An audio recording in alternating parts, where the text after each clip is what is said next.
I never imagined that the happiest day in my sister's life would become the day my own family tried to erase everything I had spent 15 years building. One signature. That was all they wanted. They slid the papers across the bridal suite table like it was no different than signing a guest book. They smiled as if they were asking for a favor. But the document in front of me would have handed over the home I built from the ground up, a home worth nearly $500,000. And when I refused, every secret my family had buried for decades came crashing into the open. I grew up believing that love was something you earned. If I worked harder, maybe I deserved it. If I stayed quiet, maybe I kept the peace. If I sacrificed enough, maybe somebody would finally notice.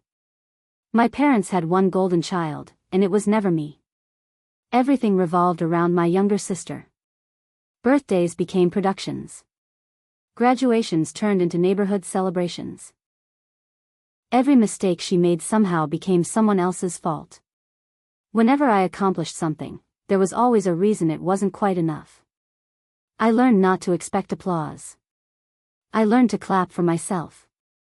By the time I turned 18, I packed everything I owned into an old pickup truck and drove away with less than $300 in my checking account.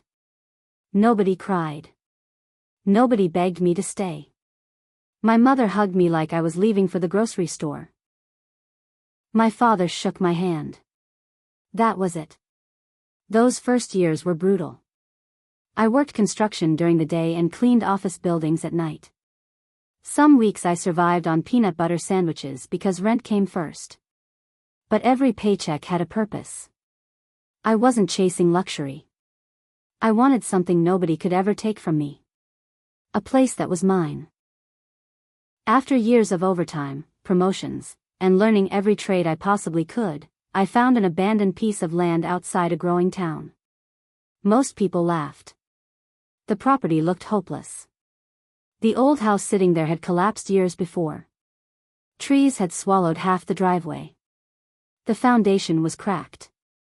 Everyone saw junk. I saw possibility. I bought it.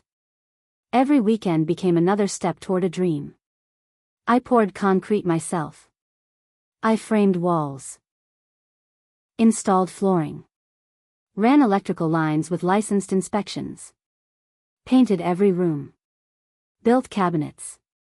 Planted trees. I wasn't just building a house. I was building proof that I could create something beautiful without anyone else's approval. Years later, the neighborhood exploded with growth. New schools. New businesses. Families moved in. The value of my property climbed higher every year. By the time everything was finished, the home was worth around $500,000. Every nail held a memory. Every room carried a piece of my life. I wasn't married. I didn't have children. But that house felt like the family I had built for myself.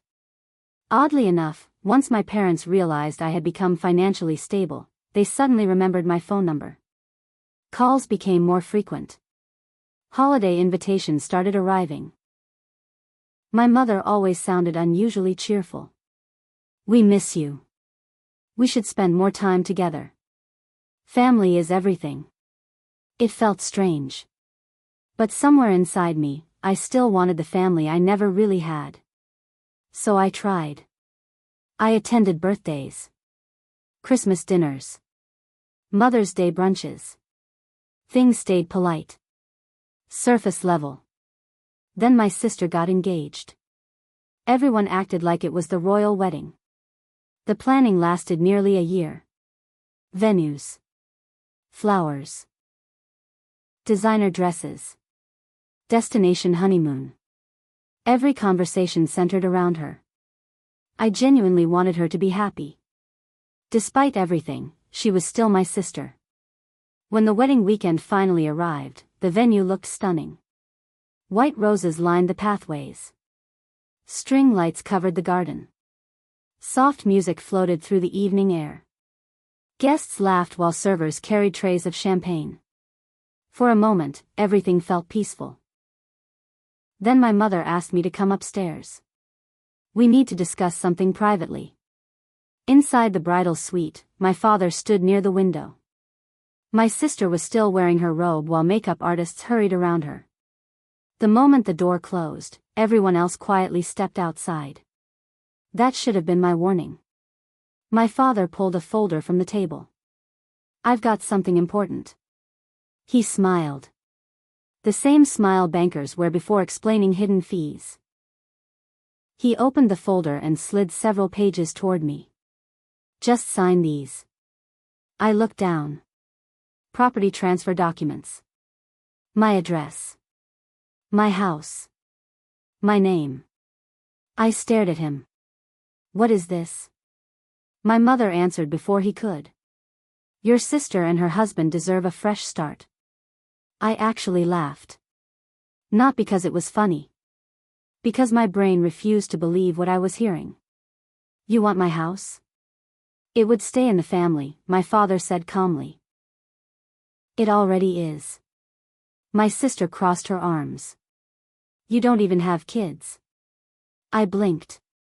"What does that have to do with anything?" She sighed dramatically. "I'm starting a family. So buy a house." "You already have one." "I built mine." "You can build another." For several seconds, nobody spoke. I waited for someone to smile and admit this was some bizarre joke. Nobody did. My mother reached across the table. "We've already spoken with an attorney." My stomach tightened. "You, what?" "It'll make everything easier." "Easier for who?" "You've always been independent." I looked around the room. Every face remained completely serious. It suddenly hit me. This wasn't spontaneous. This had been planned. Probably for weeks. Maybe months. The invitation. The private meeting. The paperwork. Everything. I slowly closed the folder. "No." Silence. I said no. My sister rolled her eyes. "I knew you'd be selfish."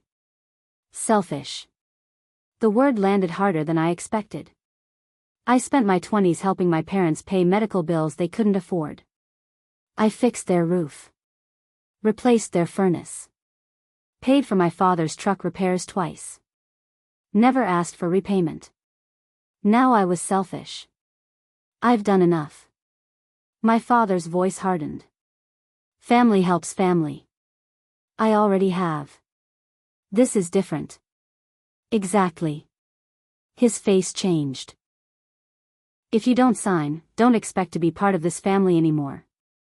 I looked directly into his eyes. When was I ever part of it? Nobody answered. I picked up the folder. Tore every page in half. Then again. Then once more.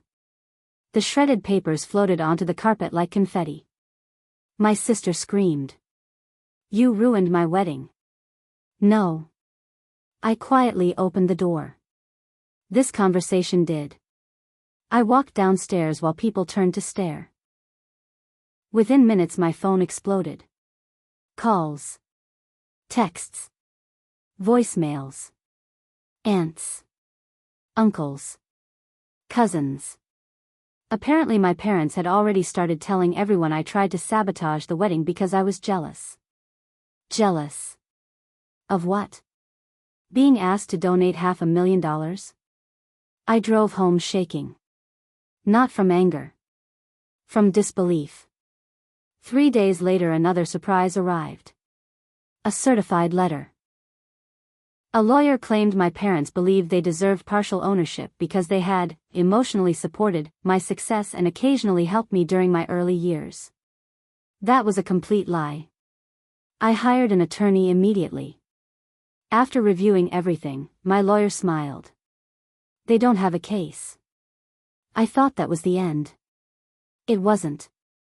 A week later an elderly neighbor from my childhood called. Someone I hadn't spoken with in years.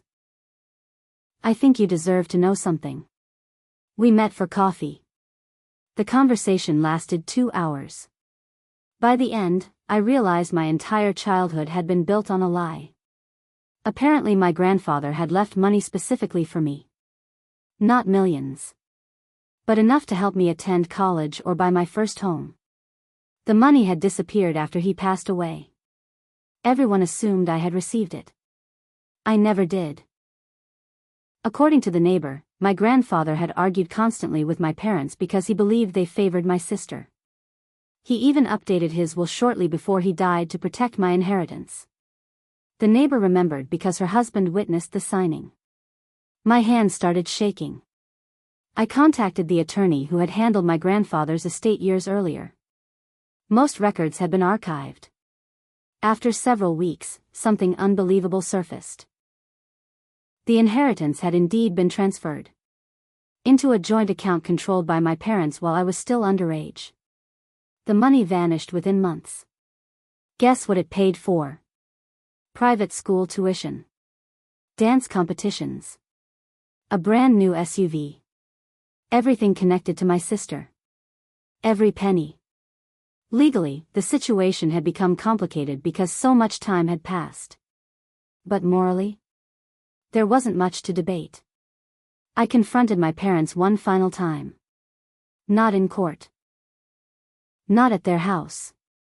At a quiet diner. I laid copies of every record across the table. Neither of them looked surprised. My mother simply whispered, "We meant to tell you someday." When? No answer.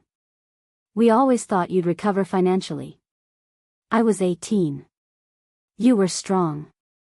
I laughed again. Not because anything was funny. Because it was easier than crying. So strength became the excuse? My father leaned back. "It helped your sister." "There it is." He frowned. "What?" "The truth. Everything had always been about helping her. Even if it meant taking from me. Even if it meant lying. Even if it meant stealing." For the first time in my life, I didn't argue. I didn't yell. I didn't ask why. I simply stood up. "I hope she takes good care of you someday." Then I walked away. Months passed. Silence settled into my life. Peaceful silence. No guilt. No manipulation. No impossible expectations. One afternoon, someone knocked on my door. It was my sister. Alone. She looked exhausted. Her marriage had already fallen apart. The husband everyone celebrated had accumulated massive gambling debts she never knew about. The expensive honeymoon. The luxury apartment. The new furniture. Most of it had been financed with money they didn't actually have. She sat on my porch for almost an hour before speaking. "I'm sorry." I waited.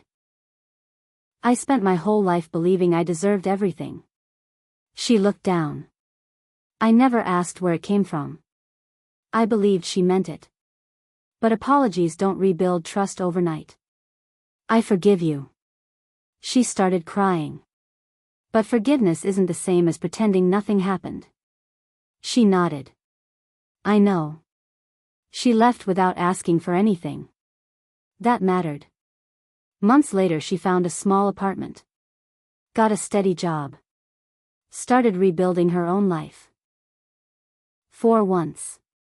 Without expecting someone else to carry her. As for my parents, they never apologized. Not really. Every message they sent somehow blamed circumstances. Stress. Money. Good intentions. Anything except themselves. Eventually I stopped waiting. Some people never become the parents we hope they'll be. Accepting that hurt. But it also set me free. Last spring I finally finished something I'd dreamed about for years. I built a wraparound porch onto my house. Not because it increased the property's value. Because every evening I could sit there with a cup of coffee, watch the sunset, and remember exactly how every board, every brick, every sacrifice became part of the life I created. Nobody handed it to me. Nobody gave me permission. Nobody could claim it. Sometimes neighbors ask who built the place. I smile every single time. I did. Those 2 words mean more than they'll ever know. My house isn't just worth $500,000. It's worth every lonely night. Every extra shift. Every blister. Every disappointment. Every moment someone underestimated me. Because in the end, the greatest inheritance I ever received wasn't money. It was discovering that my own worth was never determined by the people who refused to see it. And once I finally understood that, nobody, not even my own family, could ever take my home, my peace, or my future away again. If my story touched your heart, please like this video, subscribe to the channel, and share your thoughts in the comments. I'd love to hear your story too.